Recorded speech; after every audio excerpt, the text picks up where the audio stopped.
I'm going to start with chapter 3 now. Hopefully this is clear enough.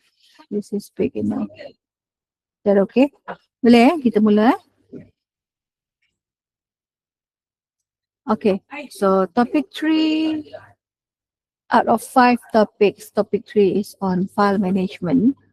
So we are going to talk about how our computer manage files.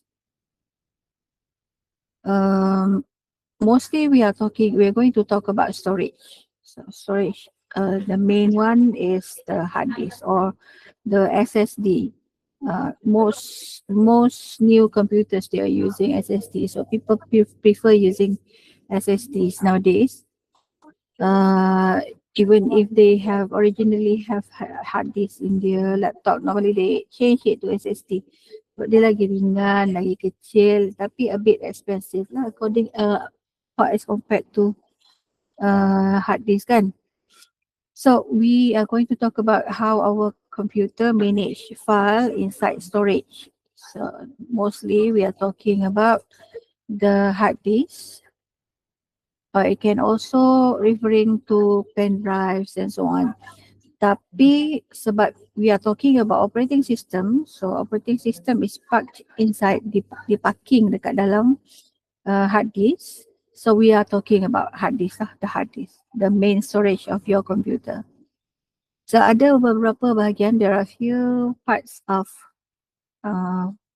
for part 1, there are few parts that we're going to learn. The concept of file access technique, file organization technique, dengan directory structure. Okay, we go to the first one, file concept. File tu apa? File tu merujuk kepada it's normally a sequence of bits, bytes, lines or records. They keep information. They normally name. We give it names according to what kind of information we are keeping inside. Biasa kita buat file kan. Kalau kita buat file, kita buat satu file baru dalam komputer, biasanya kita namakan file tu to something meaningful lah. Maksudnya kalau assignment tu ialah, kalau file tu ialah tentang case study, kita beri nama dia case study. Kalau dia ialah file untuk problem based assignment, so kita namakan dia problem based assignment. Biasanya kita beri nama meaningful name that indicates the content of your file. Jadi apa yang ada kat dalam file tu, file can be many things lah. Biasanya kalau soalan tanya the definition of files, kita akan bagi is a sequence of bits, bytes, lines or records that defined by the file creator and user, and they normally keep informations that the user needs. So kalau dalam operating system, dia ada beberapa jenis file tu yang penting. Ada 3 semuanya. Kita akan tengok nanti sekejap lagi. Biasanya kalau dalam file kita ada data. So data tu boleh ada banyak jenis. It can be numeric, it can be alphabetic, it can be combination of numeric and alphabetic. We call it alphanumeric. Or it can be binary. So there are different types of data can be kept inside files. And files, it can be in many formats. Some are free form. Let me write something here. One is called free form, number 1. Free form means you can open this file in many types of different types of application. Contohnya macam file.txt, kita boleh buka dia dalam aplikasi Notepad, dalam aplikasi web browser, kita boleh buka dia dalam banyak-banyak tempat. It's a free form. Then another one is called formatted rigidly ni. This one. Formatted rigidly biasanya dia tak boleh dibuka dekat sebarang jenis application. For example, pictures are supposed to be open in pictures editing application. Video cuma boleh buka dalam aplikasi yang khas untuk buat video, tengok video, edit video. Macam tu juga dengan audio. So kalau dia ialah file jenis yang hanya boleh dibuka dekat dalam a few types of application, jadi we call it as formatted rigidly formatted. Okay, ada dua, ingat kat situ, file tu boleh ada dua keadaan, dua bentuk. It can be free form, it can be formatted rigidly. So there are different types of information that we can keep in a file. Untuk operating system ada 3 file utama, iaitu source program, number 1, saya garis sini. Number 2, object programs, and number 3 is executable program. Untuk OS ada 3 yang utama ni yang kamu kena tahu, ada source program, object program, executable program. Dia ada extension. Tahu tak extension tu apa? Bila siapa-siapa tahu extension tu apa? Extension. E-X-T. Boleh nampak ke? Extension. Tak pandailah tulis pakai mouse ni. Do you have any idea? Extension tu apa? Kalau saya type .jpg, tahu tak?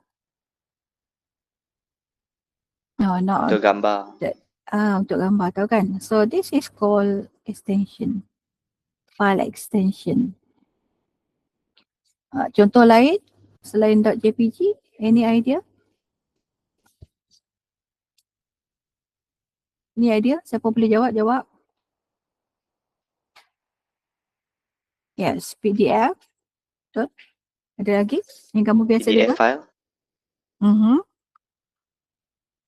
Lagi? EXE. Ya. Lagi?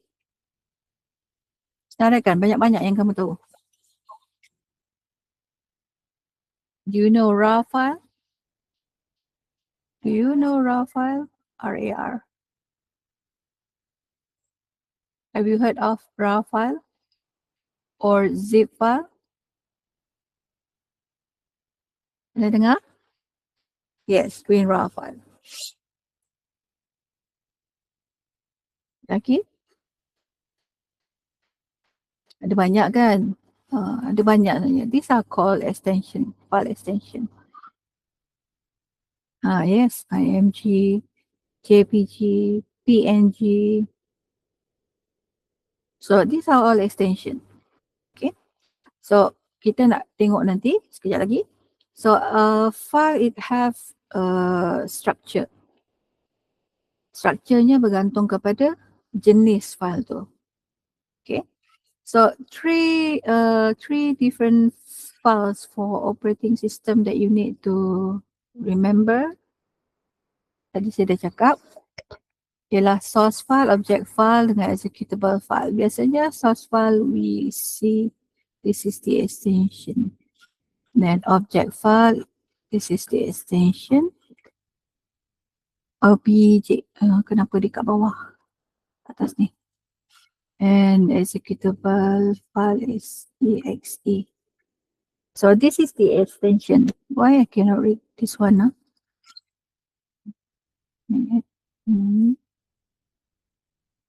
Sekejap. Saya tak pandai lah pakai mouse. Okay, is that readable? Boleh baca? So another one is text file. The text file, dia punya extension ialah .txt. Yeah. Okay, so 4 different files for operating system that you need to know because all these types of file, they make up operating system. Semua 4 jenis file ini ada banyak file-filenya, tapi gabungan file-file yang ada menggunakan extension ini, dia menghasilkan satu operating system.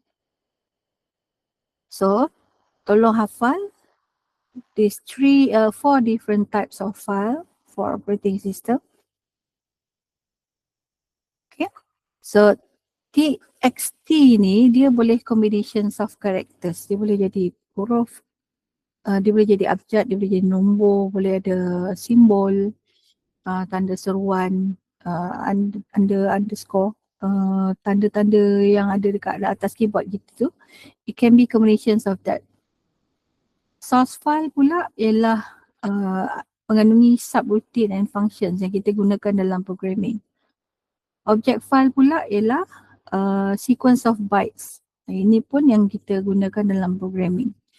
And executable file, which is a series of code sections yang digunakan supaya file yang kita create, file yang kita tulis dalam program boleh digunakan oleh user. Next one, this is about extension, the one that I told you earlier, ialah tentang extension. Okay, berkaitlah. Sebelum kita cerita tentang extension, we are going to talk about how we name our file. Tadi dah cakap dah, kalau file tu tentang case study, kita nak beri nama dia case study. Kalau dia tentang problem based assignment, kita beri dia nama PBA ataupun full name, problem based assignment kan. So macam mana kita beri nama kepada file? Biasanya it must be meaningful to you, something that you can read. Tak ada pula kita beri nama file kita XHRZ9. Boleh tak macam ni? Simbol tak boleh kan? Simbol ni tak boleh kan? Kita tak boleh bagi nama ni. This is not meaningful and you cannot even pronounce it. It might have meanings to you lah kan. Mungkinlah ada maksudnya untuk kamu, but as a human, as a normal human, you cannot read this. Macam mana nak baca ni? Tak ada vowel pun kat tengah-tengah ni. You cannot read it. Jadi normally we give names that is meaningful, something that you can read. So dia ada naming convention, we call it naming convention. Dia ada peraturan berapa banyak huruf dan nombor yang kita boleh gunakan dalam satu file name. Okay, kita tengok dulu yang ini sebab dia berkait-kaitkan. So this is file types, we call it file types related to the extension that we discussed earlier. So nampak tak senarai ni? Ada yang kamu ada sebut tadi kan?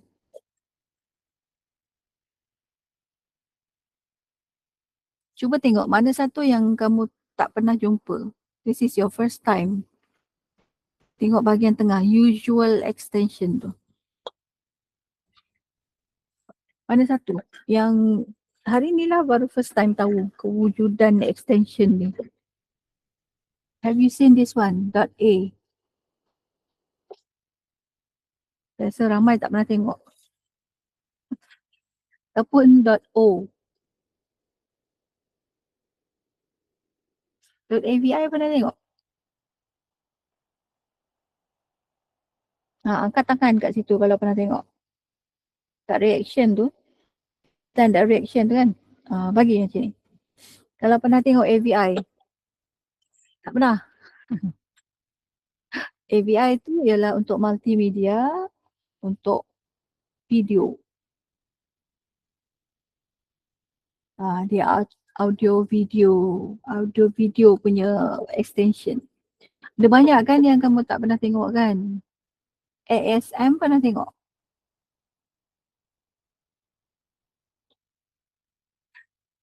Les Frederick kata tak pernah tengok.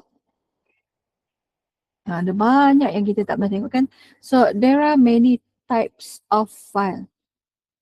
As listed here, kita ada executable, object, source code, batch, text, word processor, library, print, archive, multimedia. Ini semua file types.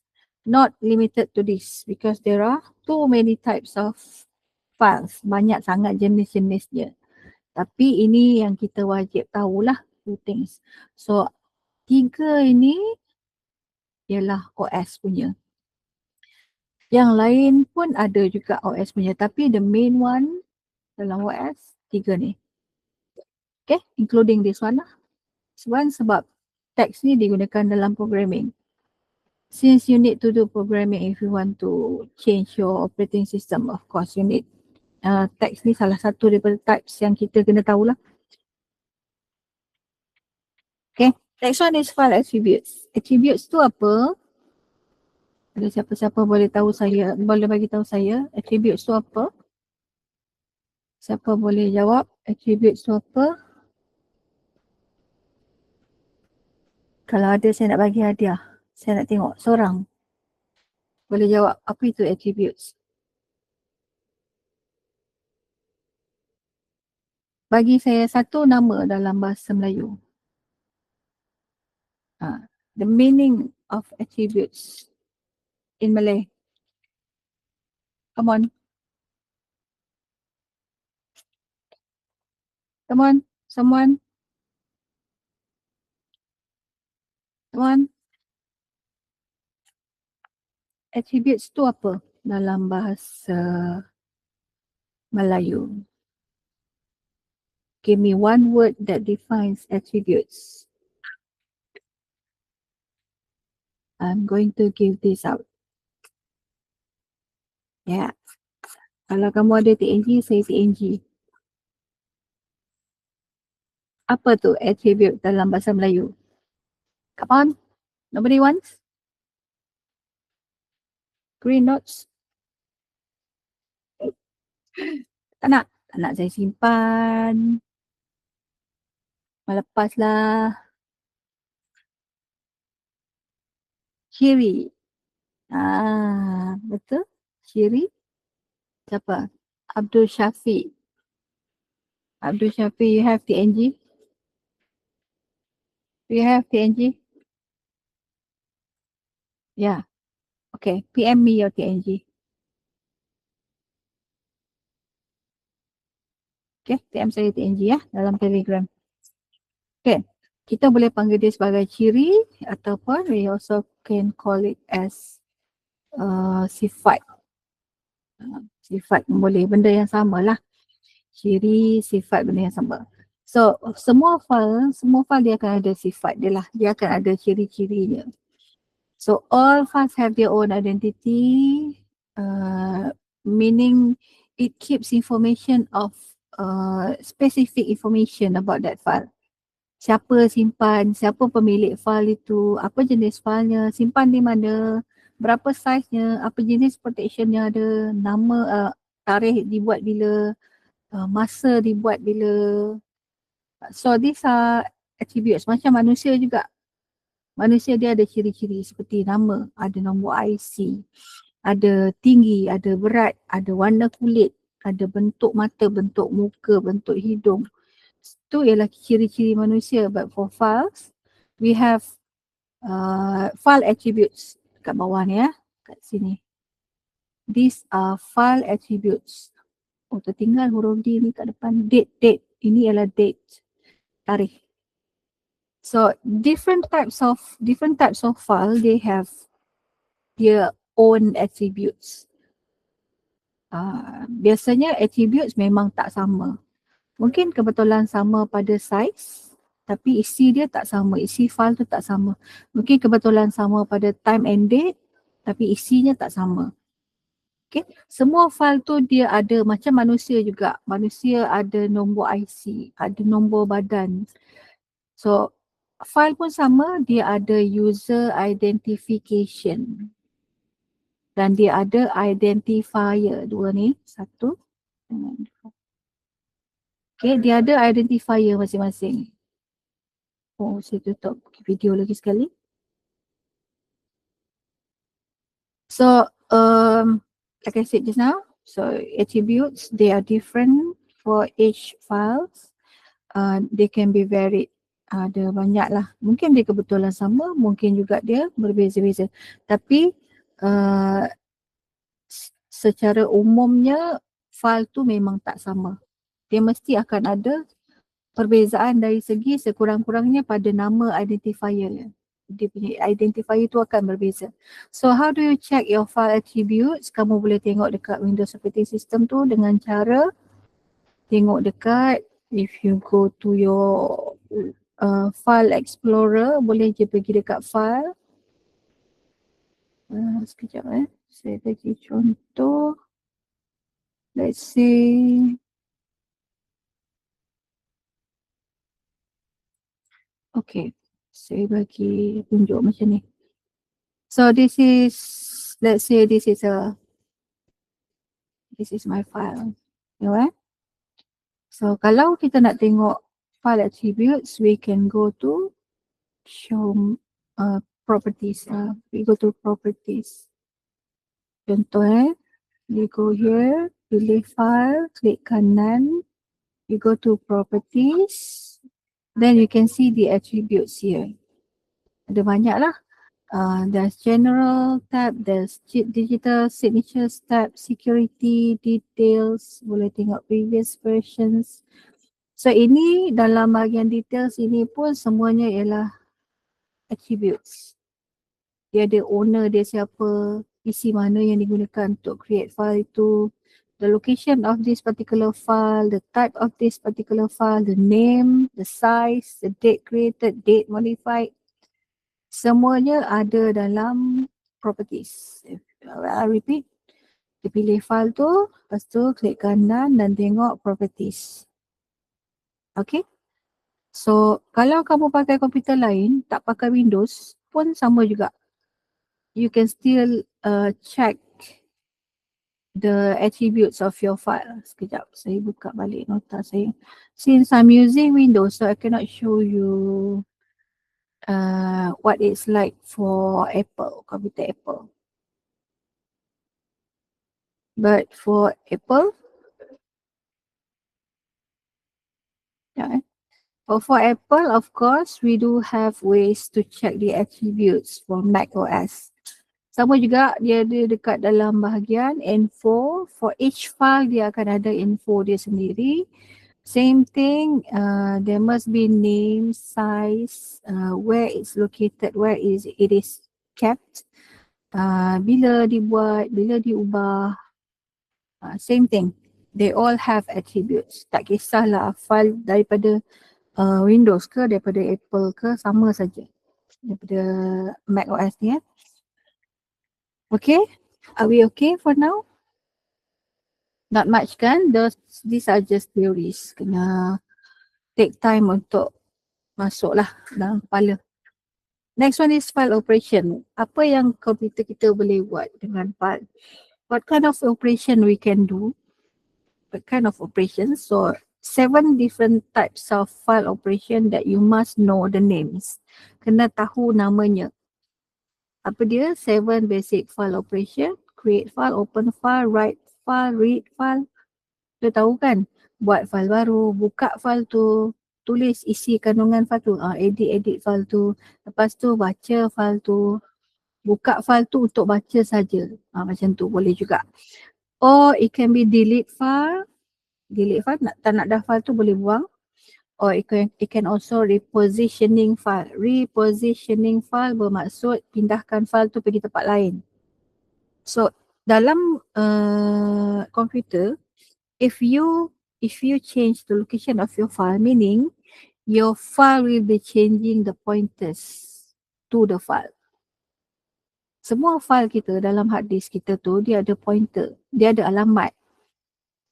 Alamat tu yang menentukan ke mana pointer tu pergi. So when you reposition your file, move your file into somewhere else, dia akan menukar pointers juga. Then another one, the 7th is truncate file. Truncate file tu apa?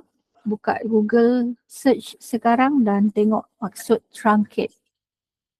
You go check your Google search now, then you type truncate. Truncate file. See what does it mean by truncate.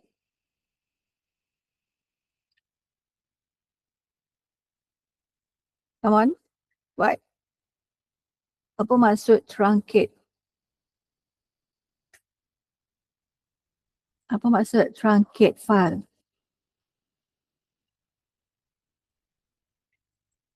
Truncate file, come on. Maksud truncate.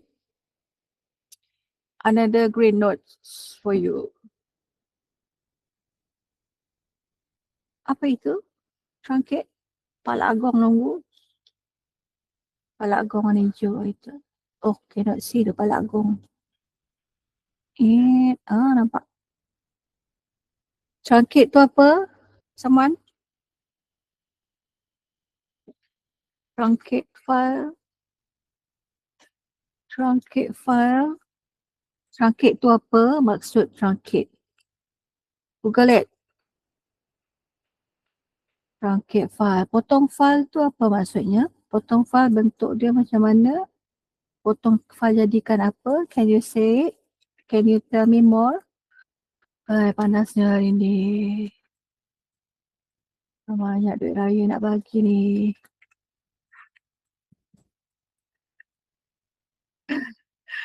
Ada panas. Memotongkan file? Mengurangkan size? Say yes, correct ah. Correct ah, Hana. Nanti PM saya. Kalau di TNG, hantar saya TNG punya QR. Good. Truncate means to shorten something by cutting off a part. One part. Whether it can be the start, the end, the top, the starting, the end, ataupun middle part. Truncate itu, truncate nama dia. Okay. So, truncate file, walaupun kita potong file tu, kita tetap akan simpan dia punya attribute. Attribute-nya tetap akan tersimpan walaupun file tu kita dah potong. Apa jenis file yang kita boleh potong? Apa jenis file yang kita boleh potong? What kind of file you can truncate? Another green notes. Panas Habis nyaman kipas tu.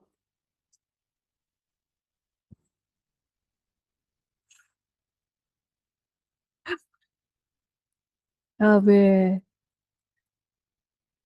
No one want to answer. What kind of file can be truncated? Nobody knows? Good. No more? Tutup. What kind of file can be truncated? Video? Audio? Songs?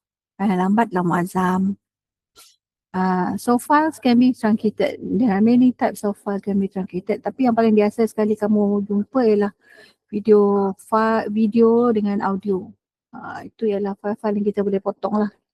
Jadikan dia setengah, jadikan ringtone kan. So file operation you need to memorize. There are 7 of them. What are the basic file operations?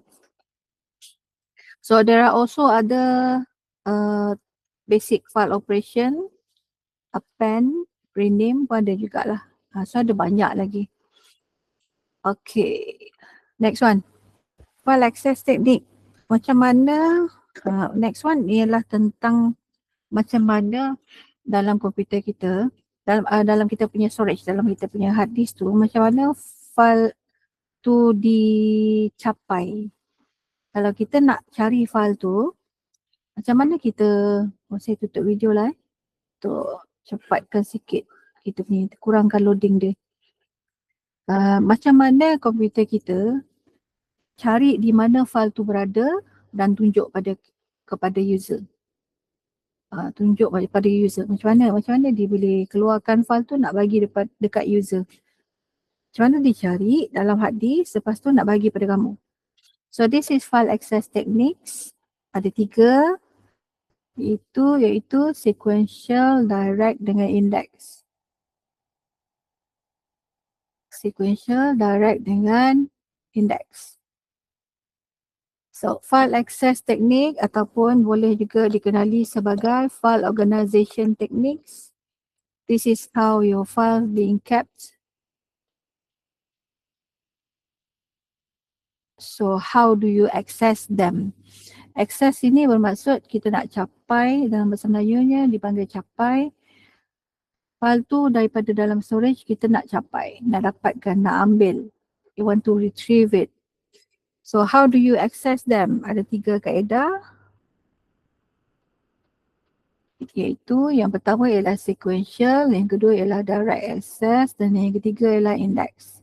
So for magnetic tape storage, cara kaedah yang lama dulu, magnetic tape storage, contohnya macam,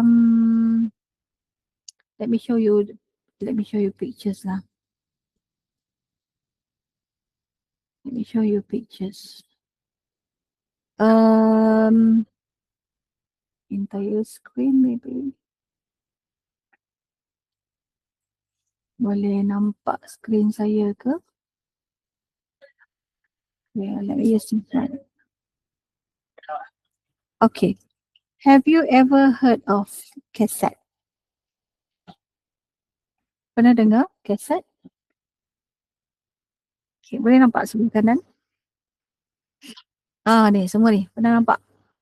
So these are cassettes. So if we take out the magnetic tape out, dia nampak macam ni. Dia ada benda ni, yang macam tali ni. It's a magnetic part. Hai. Pernah si mau tu, tepi. Never mind, I'll just find another picture.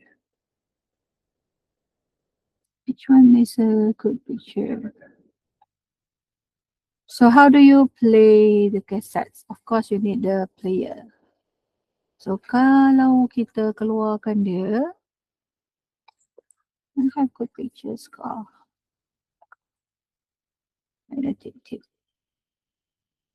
Okay, kalau we take it out, tarik keluar, dia akan nampak macam ni lah. No, I want to open it. Open image only. Mana tu? Serabut habis. So this one, the black one, it's like just like plastic. This is called magnetic tape. Or it can be in VHS. Tadi tu cassette, this is a VHS. This is a bigger type. Bigger one. The smaller one is like this. Smaller one is like this. This is a smaller one. They are just tiny. Besar kuku jari kelingking je. It's very small. But if it's a bigger one, it looks something like, where is it? Okay, this one. I think this is okay. This is a bigger one. It's slightly bigger than the cassette. Kalau cassette tu dia besar kuku jari kelingking, this one is maybe the size of your thumbnail kot. Kita punya kuku jari ibu jari. It's slightly bigger lah. It's bigger lah. So how are things kept inside? Dia disimpan dalam bentuk magnet. So semua data tu disimpan dalam bentuk magnet. So macam mana dia disimpan? Benda ni dia panjang. Benda ni dia panjang tau. Let me share this one. Let's see, appearing. Benda ni dia memanjang macam ni. So data are kept like this, in line, in sequence. Dan kita tak boleh chop dia. Sebab dia akan play by sequence. Okay, let's say it plays this way, ke kiri. So semua ni satu file lah dalam satu sequence. So the first one is sequence. Okay, let me see. Open. Okay, this is sequential, suitable for magnetic tape storage. Kaedah capaiannya ialah sequential nama dia. So another one is direct access. Direct access is when you have database. Sekejap, saya tukar cara present lagi sekali.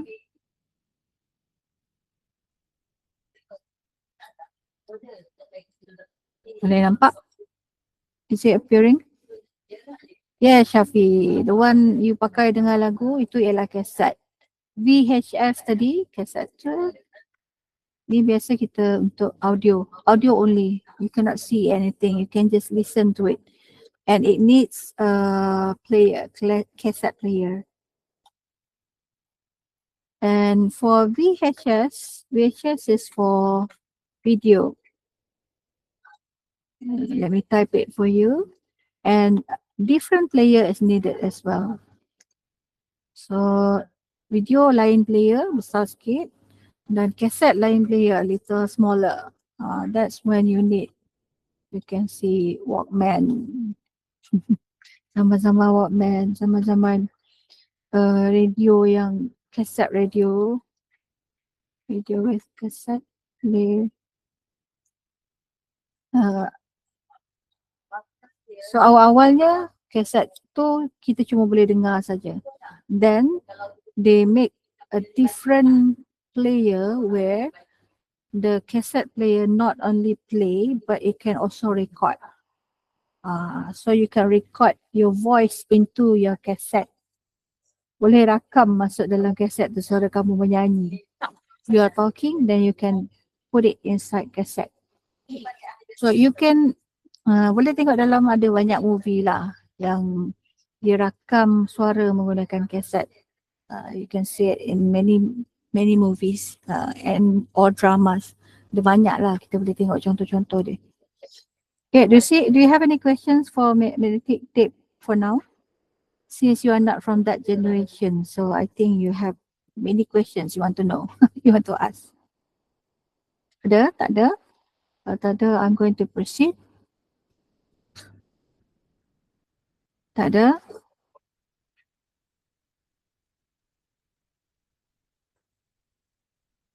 Okay. I assume tak ada lah sebab senyap je.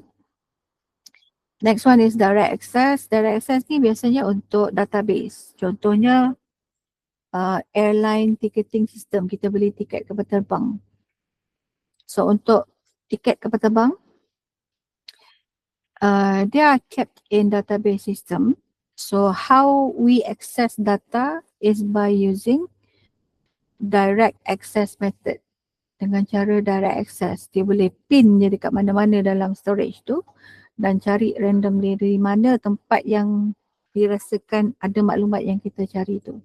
Sebab setiap maklumat tu dia ada dia punya location, dia ada address dia sendiri. So we can use direct access. Another one, kalau database tu lagi besar, we can use index. Index access. Index access. Biasanya digunakan di atas direct access method. So we have direct access method kan. Kita ada direct access method. So index ni dibina di atas direct access method. Bermaksud direct access method ialah dia punya base. The base is direct access method. Tapi index tu digunakan untuk manipulate direct access method. So nak memudahkan pencarian data dalam direct access method, kita gunakan index. So yang popular yang kamu wajib tahu ialah IBM punya iSAM. iSAM. Wajib tahu. Sebab ni selalu jugalah keluar dalam final exam. iSAM wajib tahu. This is IBM punya iSAM. The full name is Index Sequential Access Method. Digunakan untuk mencari data dalam database, memudahkan pencarian lah. Cuma I think there's new one but I'm not sure the names sebab yang ini discontinued sampai 2021. But people still use it. Okay, we go into detail. Sequential access yang pertama, this is still under file access technique. Masih lagi bawah file access technique. Yang pertama tadi, sequential access, process in order, file is processed in order, one record after the other. So, kalau kita punya magnetic tape tadi panjang macam ini, so data yang disimpan tu mesti bersambung-sambung. This is different data, this is different data. just in case you purposely put different data in between, katakan dekat sini. Lepas tu data kuning tadi tu bersambung lagi dekat sini. It is possible. It is possible. Okay. Memang boleh lah, boleh berlaku. So kalau bayangkan kalau ini adalah lagu. Depan ni lagu Melayu, sini lagu Cina, sini lagu India, keluar lagu Cina balik sini. This is what it means lah dalam magnetic tape. So it can be combinations of any types of file lah kan. But this is the characteristic of sequential access. Dia mesti in order. Kalau it's going to the left, then everything is going into the same direction. Jadi yang masuk awal akan duduk sebelah kanan, yang masuk lambat akan ada di sebelah kiri. Okay. So, ni ialah saya letak je saja contoh dari kanan ke kiri. Saya bagi contoh. It can be, kadang-kadang dia bagi contoh tu dari kiri ke kanan. So terpulanglah dua-dua pun okey, sama je. Pergerakan dia mesti ke hadapan. Okay, sequential access. So contoh dia macam ni. Let's say this is the beginning of your file, then this is the end of your file. So let's say you are here in the current position. So you want to access the earlier file, then you have to rewind. Go back.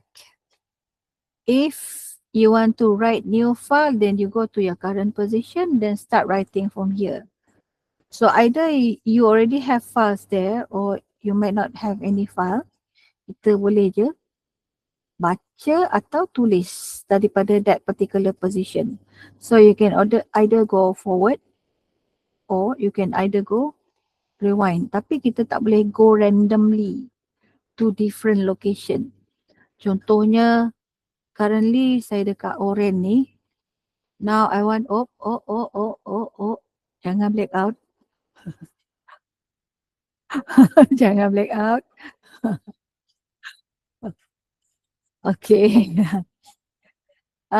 Orange, katakan currently I'm here at the orange one. But I want to go here somewhere almost at the end of the file. Pahal tak?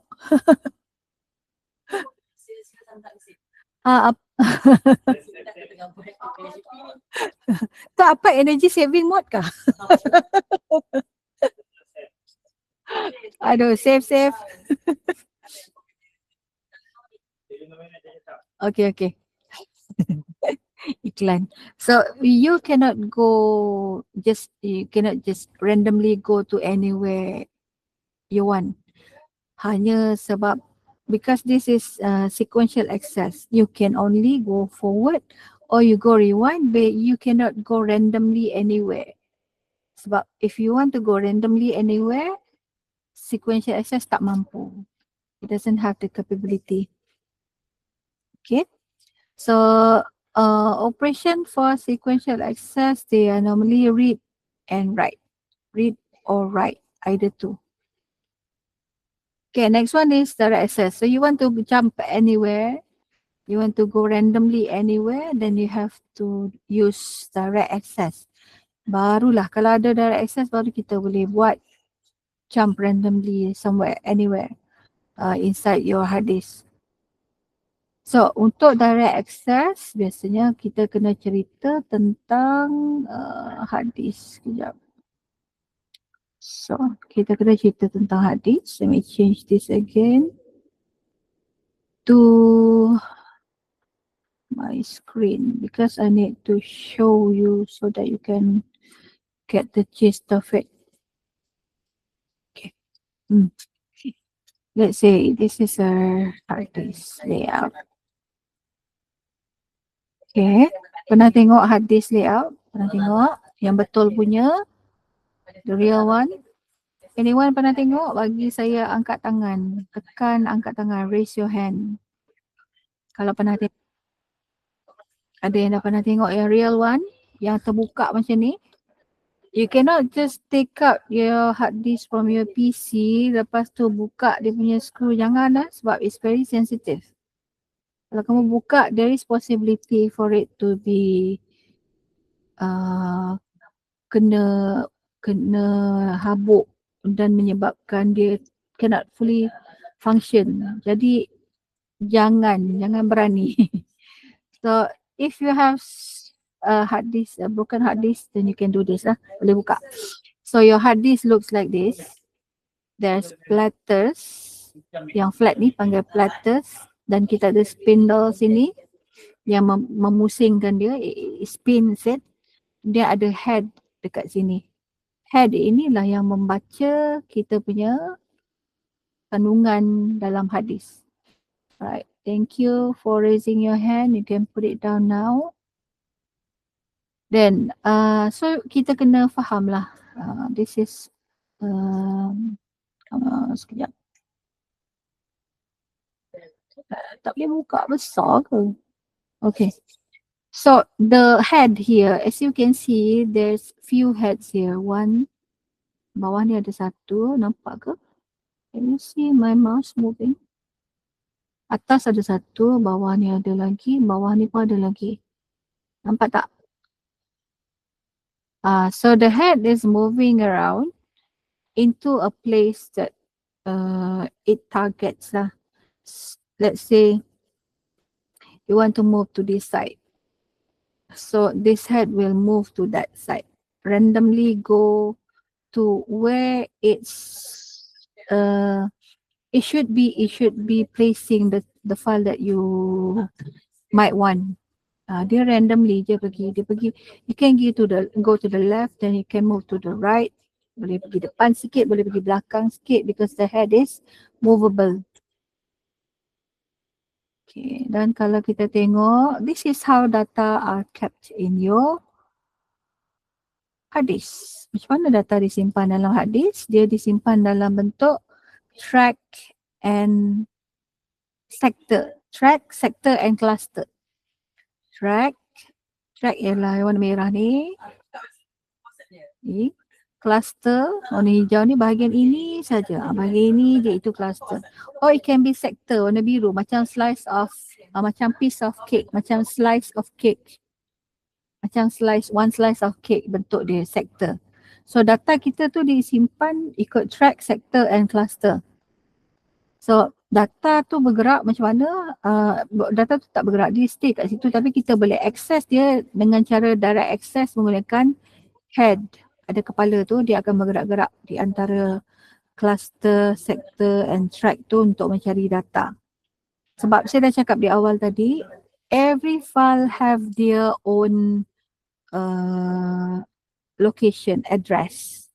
Dia ada address masing-masing. Jadi your file can be it is accessible just by referring to the address, the physical the logical address. Kemudian dia akan cari physically di manakah tempatnya dalam kita punya storage. Okay, boleh setakat ni. Hopefully boleh faham lah.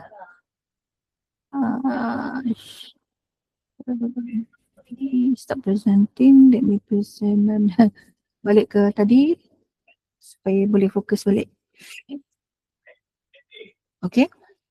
So biasa dalam direct access, kalau data tu berada dekat satu tempat, senang rosak kalau buka Kamedam. Which one are you referring to, hard disk kah? Ya. Dia tak boleh masuk habuk. Dia tak boleh disentuh, ada kesan apa-apa, dia senang rosak. So your hard disk, your SSD jangan suka-suka hati buka lah. Sebab kita amateur kan, tak pernah buka, jadi jangan buka lah hard disk sesuka hati. So here's the example for direct access. For direct access, contohnya file yang kita nak buka, dia ada nombor sequence blok dengan record. Contohnya nak tengok blok nombor 14 dalam hard disk tu. So apa yang berlaku, head itu akan bergerak mencari. Daripada file 14 tadi kita nak pergi tengok nombor 53. Jadi head tu akan bergerak pergi somewhere to 53 block. Lepas tu kita nak tengok dekat blok 7 pula. So the head will move to somewhere somewhere in the block 7 area. Macam tu lah. Geraklah dia. So dia tak ada macam sequential access. Dia mesti sequence dia mesti ke depan atau balik ke belakang kan. You can move forward or rewind only for sequential. Tapi for direct access, it can jump anywhere. Pergi mana-mana pun boleh. This is why it's called direct access. Okay. So apa yang berlaku when a user request to find one file, jadi OS tu akan bantu dengan cara buat calculation untuk cari dekat mana blok tu berada berdasarkan address yang dah ada dalam memori dia. So bila dia dah jumpa file tu, apa yang berlaku, storage pointer akan tunjuk pada location tu dan dapatkan file tu, keluarkan file tu. Bukan keluarkan tapi benarkan user untuk baca file tu. Atau mungkin nak tulis ke dalam file tu. So bukan semua jenis operating system dia support sequential dengan direct access. Ada yang sequential saja, itu komputer-komputer lama, dan ada yang direct access saja. Dan yang sekarang ni yang baru ialah yang pakai index. So index it can be built on top of direct access method. Tadi kita dah belajar direct access method. Index tu digunakan untuk buat efisien lagi pencarian, make it more efficient bila kita nak cari file menggunakan direct access method. So dalam index access method ni, dalam index dia macam buku kita ada satu bahagian belakang sekali yang ada senarai perkataan-perkataan tu kan. Ada terminologies. Dia ada tulis terminologies, kemudian I'm not sure if you know about this or not. Sebab ni bukan zaman orang baca buku dah. Let me search it for you and show you. Hold on. Let me share my screen. So book index is something like this. Kalau dah biasa baca buku memang kamu akan perasan lah. Tapi tak biasa tu memang takkan perasan. Let me show you. Do they have bigger files? Let me see if there is any large file. Semua ada lagi ke? Are you here? Angkat tangan, raise your hand. If you are here, raise your hand. Raise your hand, bukan like. Raise your hand. Raise your hand. Saya nak tahu, saya nak tengok cukup tak orang. Let's see. Raise your hand, baru berapa orang je angkat tangan ni? Baru 8 orang. Raise your hand. If you are here, raise your hand. Angkat tangan, tak angkat tangan maksudnya you miss. Yang share tadi, okay, I acknowledge. Okay, good. Thank you. I'm lowering your hands. Tak berapa besar jugalah. Boleh kot nampak, bolehlah agak-agak kan. So dalam words here, biasa kalau dekat content kan ada macam ni kan. Tapi dekat belakang sekali tu dia ada this part. Dia ada words kat sini, lepas tu ada muka surat kat belakang. Biasa tengok tak? Do we have bigger pictures? Don't have bigger pictures now. Too small. Or maybe something like this. So this is index of books. Tujuan dia apa? Bila kita nak cari new terminologies, you just look at the terminologies that you want to know, then you want to check where is it in this book. Then you just go to the page, muka surat berapa ada dalam senarai tu. You go there, terus directly turn to that page. Jadi kita akan dapat tengoklah apa yang dimaksudkan dengan that specific terminology. So konsepnya sama juga kalau kita kejap mana dia? Say something else. Go back to the notes. Konsep dia sama juga kalau kita dalam direct access method yang menggunakan index. Tujuan dia ialah untuk kita mudahkan pencarian maklumat. So for you to find a record in a file, you just search for that particular file in index first. Then your computer will go to that particular file by moving pointers. Dia ada penunjuk dekat dalam tu. Pointers tu digunakan untuk menunjukkan, untuk bagi tahu komputer dekat sini file tu berada. The pointer will move to the particular file that you were looking for. Dia akan bergerak pergi cari file tu berada kat mana yang kita nak tadi tu kan. It moves. So I'm going to open my video as well. Okay, saya buka sekejap je file saya, video saya. Then, bila file tu ada besar sangat, let's say we have big files, file tu secara dalam storage kita tu, dia boleh dipecahkan kepada few parts lah. Tapi bila nak dibaca, file tu dia boleh macam ni. Let's say, I'm just going to draw here, boleh nampak tak? This is a file, a video file. Since it's very big, so you need to have a few files lah. So apa yang berlaku, file yang pertama ni ada pointer menunjuk ke arah file yang kedua. So it can be, this is file number 2. So this file is not in sequence, it's not in order. Dia berada randomly in anywhere on the inside your storage. Letak dia tu berbeza-beza. Dia boleh kat mana-mana je. Dia tak bermaksud dia mesti berjiran, tak. So V1 will have pointer pointing to V2 and V2 will have pointer pointing to V3 macam ini. Di dalam hard disk, saya conteng sini ya. Oh, tak cantiknya. Dalam hard disk, this is your hard disk, right? I'm just going to draw a circle here untuk tanda tengah-tengah dia. So V1 can be here, V2 can be here and V3 can be next to it. Macam tu. But these are all same file, one particular file. So kalau file tu banyak macam ini, you will need index. Index tu menyimpan maklumat yang pertama sekali, this one. Index tu menyimpan maklumat yang pertama sekali. So maklumat yang pertama tu akan ada pointer pergi file tu. File tu akan ada pointer pergi file 3. So yang penting dia akan menyimpan maklumat file yang pertama sekali. So this is index.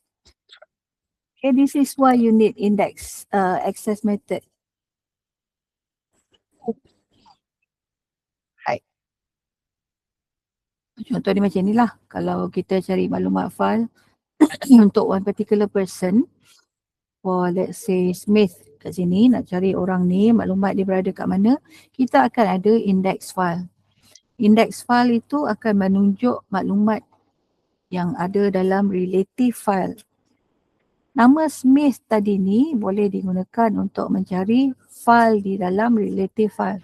Mencari maklumat dalam relative file, sorry. So ada banyak maklumat dekat dalam relative file, tapi kita cuma nak cari this particular person saja. Jadi dalam index file kita cuma cari this one person only. Supaya mudah untuk cari dalam storage nanti. Okay, that's it for in file access. That one is file access technique ataupun file organization technique. Are we okay? Tak pengsan? Angkat tangan kalau tak pengsan, bagi darah mengalir sikit. Apa nangis? Nangis indah. Susah kah? Susah. Kenapa Bill Gates?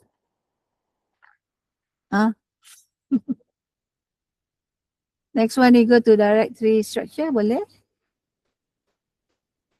Directory structure ni lebih mudah kalau kita cerita dalam Linux lah. Sebab dalam Windows, dia slightly susah nak explain lah. Saya kot yang tak pandai sangat nak explain. Never mind. So directory structure, there are 4 different terminology that you need to know. Storage structure, directory structure, single level structure and two level structure. So this is different thing. Macam mana file dalam hard disk kita disusun. Macam mana dia disimpan. Okay, first one is storage structure. So we are talking about secondary storage lagi sekali. Masih lagi kita pasal hard disk. Hard disk.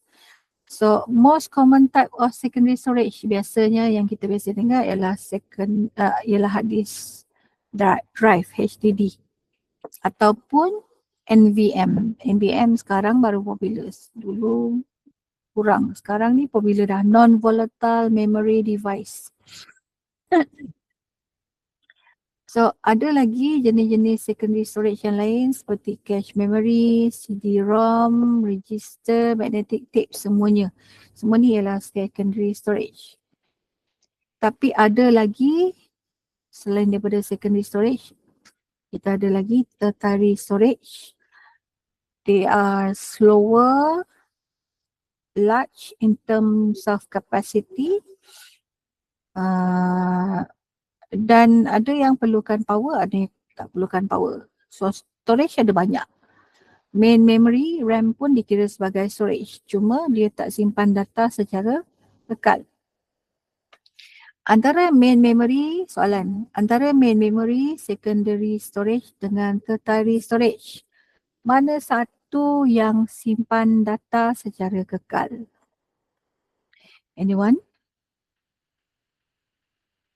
Mana satu yang simpan data secara kekal? Main memory, secondary, or tertiary? Jawab dekat message. Siapa cepat dia dapat? Siapa cepat dia dapat? Come on. Tak ada ulang soalan. Sorry. Tak nak ulang. Apa jawapannya? Teng. Mungkin nak kena upgrade pergi warna merah kot. Baru ada orang jawab. Teng. Apa jawapannya? Tak ada repeat? Tak ada repeat. Sebab repeat bermaksud kamu tak fokus. Tadi saya tanya soalan. Saya nak reward yang fokus saja. Come on.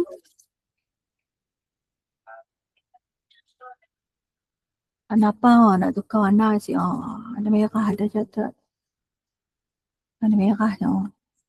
Tak ada yang boleh jawab. Saya upgrade. Siapa suruh tak fokus? Apa jawapan dia? Apa jawapan dia? HDD almost there. Almost there. Ubah sikit dia punya terms tu. Terminologi dia tu ubah. Sikit lagi.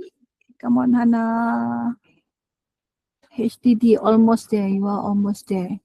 Dia ada dua jawapan.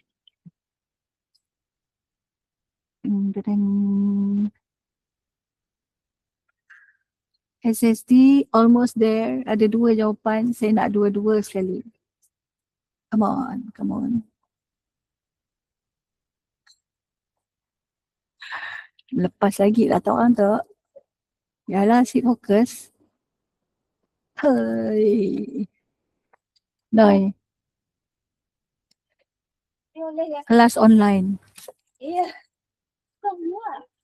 Oh, si fokus si dapat duit. Rugi, duit kaya aduh. Panas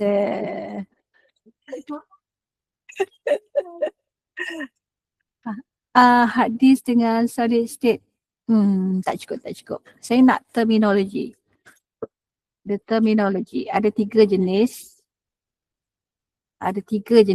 Saya nak dua daripada tu. Cache memory. No. Mau tukar warna biru kah? Dah siap warna biru saya. Warna biru tua.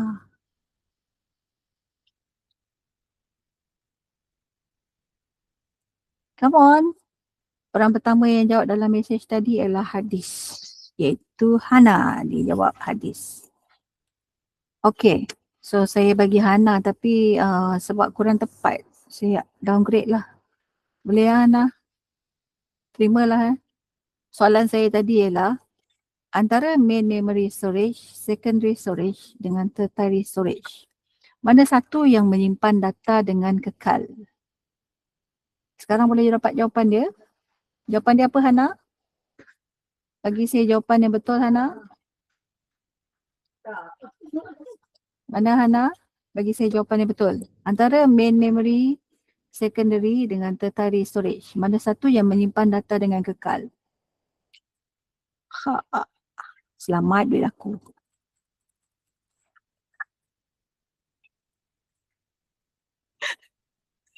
Siapa jawab? Si fokus. Si fokus siapa duit? Mana Hana? Hana, halo Hana. So jawapan dia apa? Orang lain boleh jawab tak sekarang? Tapi tak ada duit lah, sorry.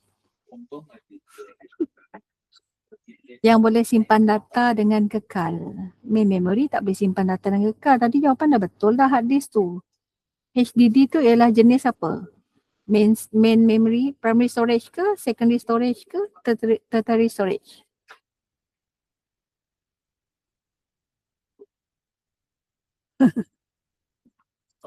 Antara primary storage, secondary storage, tertiary storage. Dalam skrin saya ni ada.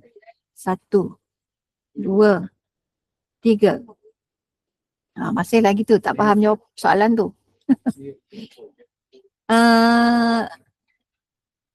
Antara 3 ni mana satu yang simpan data dengan kekal?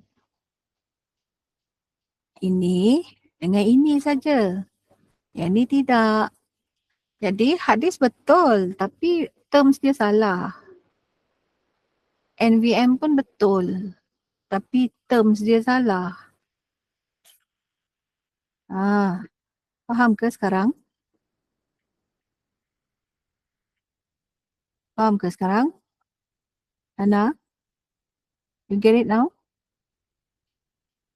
Mana satu yang simpan data dengan kekal? Ada 2. Secondary dengan tertiary. Okay? Marcelo tulis dengan betul lah. Itulah jawapan dia. Tapi tak ada duit. Sorry. Itulah fokus kalau nak duit raya. Banyak lagi ni duit raya ni.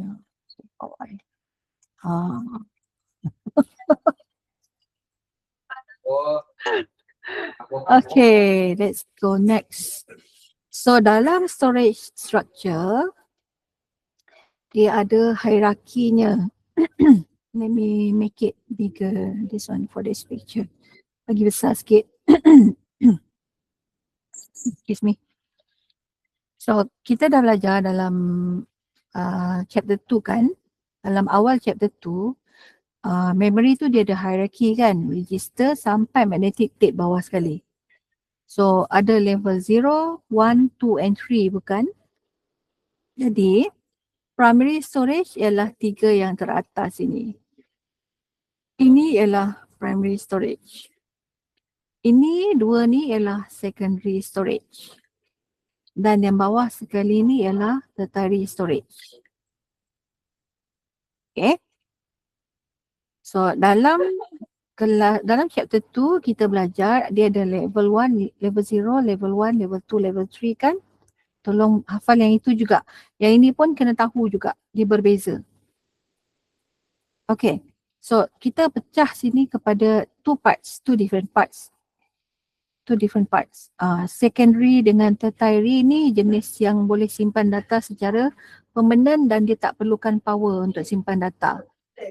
Tapi bahagian atas ini dia perlukan power untuk simpan data.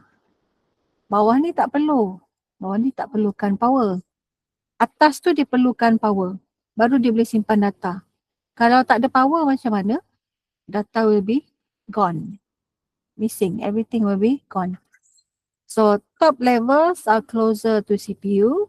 Level atas ni dekat dengan CPU. Dan top 4 levels are constructed using semiconductor memory. Semiconductor memory bermaksud apa? Dipakai chip. Okay. So SSD berada kat mana? Kat mana SSD? soalan saya? Soalannya, SSD berada di mana? SSD. Ya, hard disk kat sini. Ni HDD. Aduh, besar lah tu. Pen tak. SSD berada di mana? So, kaset tadi, kaset VHS tadi kat sini. CD ada kat sini. CD, DVD ada kat sini. Ni hard disk. So, SSD ada kat mana? Aduh, keluar not merah lagi. Oh, patut. SSD berada di mana? Cik Dawan tahu ke? Tok RAM, SSD kat mana? SSD berada di mana? Kat mana? Tu? 2, 3, 4, 5, 6, 7. SSD berada di mana? Yes, correct Syafiq. Betul. Betul. So, next one. Sebab nak bagi faham storage structure tu macam mana kan? So, I show you this thing just now. Tadi dah tunjuk dah hard disk tu macam mana rupa dia. Biasanya untuk buat backup file memang kita pakai hard disk lah. Dia kapasiti besar tapi dia lambat in terms of speed. Kita boleh tengok sini tadi dah cerita banyak. Kamu boleh baca lebih lagi kat sini. You can read more. So this is your non-volatile memory. Your SSD is here. Flash memory base NVM. Sekarang ni banyak pakai yang ini. They are in chips. Pakai chip. Okay. So this is main mass storage. Dia pakai less power tapi dia punya kapasiti dia dia besar dan dia lebih mahal daripada biasa. So directory structure itu apa? Ni tujuan dia kenapa mesti ada directory structure is that so that we can do operations to our storage. Okay, storage kita dia ada directory. Maybe I can type here. Okay, maybe I can type here. Okay, kita ada storage. Storage kita tadi ada primary, ada secondary, sedondon pada secondary dan tertiary. Ada 3 kan? So setiap storage, setiap jenis storage ini dia akan ada structure, directory. Macam kamu pergi JTMK, directory tu ialah tingkat ground floor ada apa, tingkat 1 ada apa, tingkat 2 ada berapa, ada apa, tingkat 3 ada apa. You go to ground floor of JTMK, kita ada toilet, ada lab NWL, ada lab DCN dan ada bilik projek. You go up one stair up low higher. Bukan one stair apa tingkat. So, one level higher. One level higher you see ada toilet, ada bilik pesyarah. You go one level higher, so itu dipanggil directory. Dalam storage pun ada directory. Okay, dalam bangunan JTMK, saya bagi contoh, JTMK building. Boleh nampak ke saya type ni? Saya besarkan sikit. In one JTMK building, there's a ground level, level G, level 1, level 2, and level 3, correct? So each level have rooms, different rooms, kan? So dalam storage pun sama. Dalam storage is like one building. Dalam satu storage dia ada main area. dalam that one big main area is divided into smaller area where we keep files. Smaller area ni yang kita guna untuk keep files. In one big whole main area, it is actually divided into smaller ones so that we can keep files, many files. Jadi dalam directory, kalau cerita tentang directory, this is directory. We have main area, which is the directory, and that main area is divided into smaller area, which normally in Windows kita panggil dia sebagai folders. Contohnya, entire screen. I change to entire screen. Contohnya saya buka ni, saya punya komputer, my PC. This is what my PC looks like. So if I open this file, this is the whole directory. Directory C and directory D is not a directory lah. Komputer saya cuma ada satu partition saja. Only one partition. Kalau dia ada two partitions, then there will be two different directories. So dalam directory satu yang C ini ada banyak folder. Ada banyak folder. Dalam setiap folder ada folder lagi. Dalam folder boleh ada folder lagi. Dalam folder boleh ada folder lagi. Macam itu. Boleh faham kan? So in directory, in one directory, this is one directory. This is one directory, Windows C. From one directory, you can go to folders and folders and folders and folders sampailah kita jumpa files. Ini semua dipanggil files. Okay. So directory structure, kita boleh buat apa di dalam directory? Kita boleh do these things. 1, 2, 3, 4, 5, 6. You can search for a file. You can create a file. You can delete a file. You can list out a directory. Macam saya buat tadi tu. This is list out directory. You go here. From this PC, you go to C. Lepas tu nak tengok dalam tu ada apa. Buka lah. This is what you do in list a directory. Kita juga boleh buat dengan cara menggunakan command cmd. So kalau dalam Linux, it is easier for us to read. Easier for us to do it. Okay. Contohnya, boleh nampak ke? Boleh nampak? So let's say cd uses maybe documents. I don't remember. What is it? Tolong saya. Forgot lah dia punya ni. From going into new file, going into folders or going out from folders. Sekarang ni berada dalam folder Hera Suhanti users. So kalau dalam command promptnya, we can go back cd dot. Go back, keluar daripada folder Hera Suhanti ni. Going out to, keluar lagi boleh pergi lagi cd dot. I cannot think right now. Forgot the command. You can do that sometimes lah. Soon, later. Can do that later. So you can list it down, list a directory down, or you can rename a file.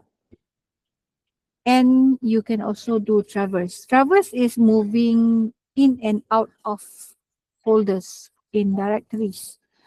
Moving in and out. Tadi bila saya pergi ke sini, saya masuk pergi documents, pergi dekat folder ni, masuk folder ni, masuk folder ni. Ini dipanggil traverse.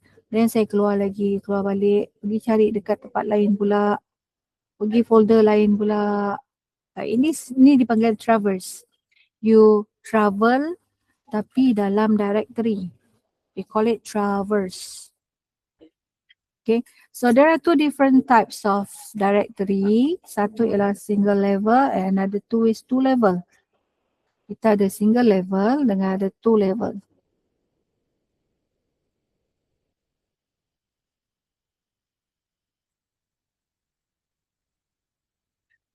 Okay, the first one is single level. Apa tu directory structure? It provide ways to access file in a computer. Kita tengok yang pertama, single level. This is the simplest directory structure. Biasa digunakan dalam Linux. And it is easy to support and easy to understand. Straight to the point je. Kita biasa tengok macam ni. So directory-nya ialah folder dia. Dalam directory tu ada folder cat, bo, a, test, data, nampak tak nama dia lain-lain semuanya kan. So under each folder there can be many files. Kita bagi contoh sini satu gambar tapi boleh ada banyak file lah dalam tu. Satu je bulatan tapi file dalam tu ada banyak. Okay, this is single level. Apa bezanya dengan two level? Kalau two level it looks like this. Two level, why is called two level? Because kita ada master and user. Dia dua level. Di atas ni ialah the master, di bawah ni ialah dia punya user. So we have something called MFD and UFD. Master means dia ada boss, dia ada ketua. Dia mengawal apa yang ada di bawahnya. User file, you cannot control your master.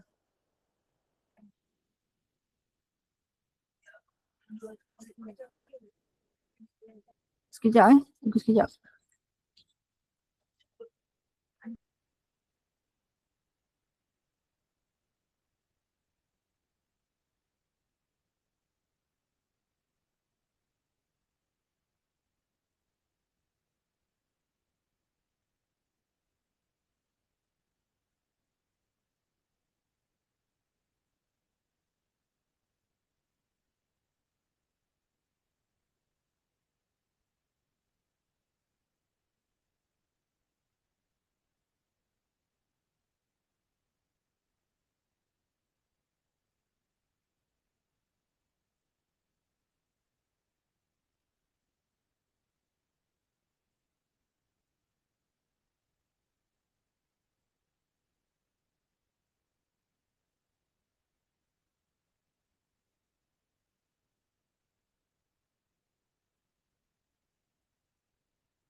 Okay, sorry, iklan.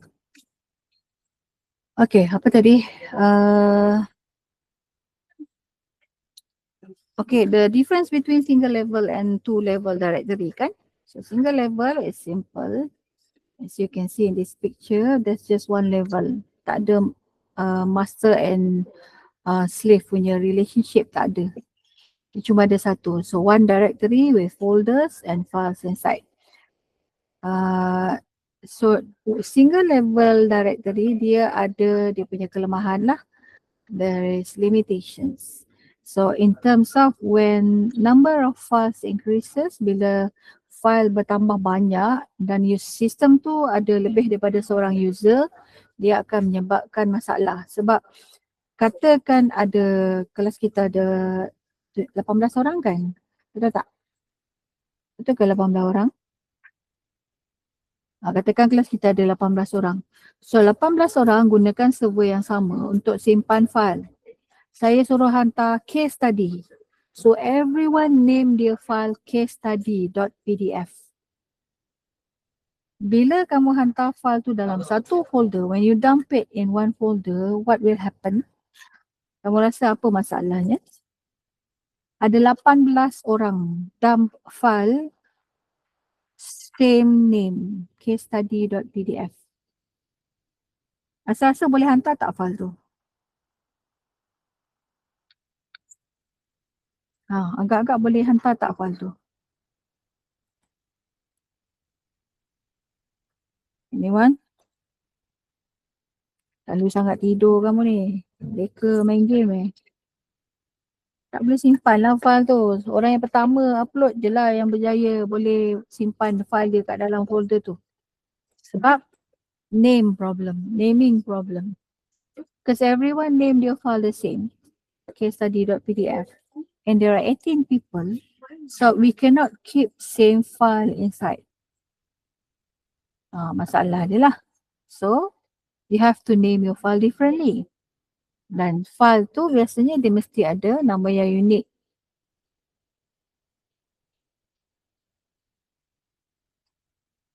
So kita perkenalkan solutionnya ialah two level directory. Dalam two level directory tujuannya untuk menyelesaikan masalah single level directory. So for two level directory kita ada user ada folder masing-masing. Setiap folder tu ada user yang berbeza-beza. So each user will have their own folder. So you can keep your files inside and you can name them the same. Sekarang ni nama sama pun tak apa sebab kamu simpan dalam folder kamu sendiri. So nama sama pun tak ada masalah. Okay. Cuma beza dia dengan single level tadi kena ingat we have master file directory and user file directory.